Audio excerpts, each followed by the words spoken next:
Good morning আমার লাড্ডু সোনারা, তোমরা কেমন আছো? আশা করি খুব ভালো আছো। তোমাদের তো ভালো থাকতে হবে সোনা, তোমাদের উপরে যে সব দায়িত্ব সবাইকে ভালো রাখার, তাই না বলো? আর দেখো ভাই কি করছে, এগুলো দেখো বলছি তোমাদের ভিডিওতে। আর কি বলো তো, আমার জামাইবাবু দিদি ওরা আসছে, তখন আমার এখানে দমনপুর হাট আসে, সেই খাসির মাংস পাওয়া যায়। সবাই বলা হচ্ছিল, গল্প করা হচ্ছিল যে পিকনিক খাবে। আর যে ওয়েদার, তার মধ্যে দোআঁশ আছে, তাই না? দোআঁশ মেলায় যেতে হবে, তাহলে তো রাত্রে পিকনিকটা হবে না। ভাই বলছে তাহলে চলো যাই, মাংস নিয়ে আসি, দুপুরবেলা আগে দেখা যাক। তারপরে একটু লেটও হয়ে গেছে, তারপরে ভাই বলছে তোরা সবাই মিলে আজকে গল্প কর, যা ছাড়। আর আমার ভাই তো মাঝে মাঝে রান্না করো, তোমরা ভিডিওতে দেখতেই পাও। আর বলছে যে তাহলে আমি রান্না করবো, তোরা বোন টোন সবাই মিলে গল্প কর।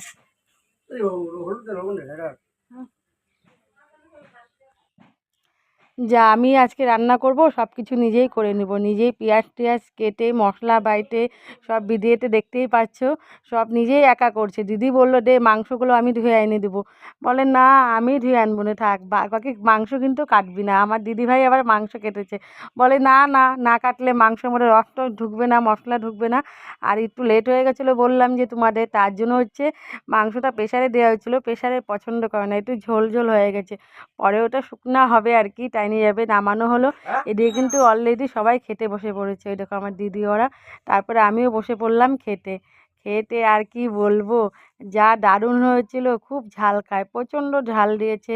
ভাই সেই রান্না করে, সেই রান্না মানে কি দেখেছো তো, এই দেখো খুব সুন্দর হয়েছে। আর কি বলবো, বলার আরই নেই। আর ভাই বলতেছে শালাবাবু তো সেই রান্না করছে।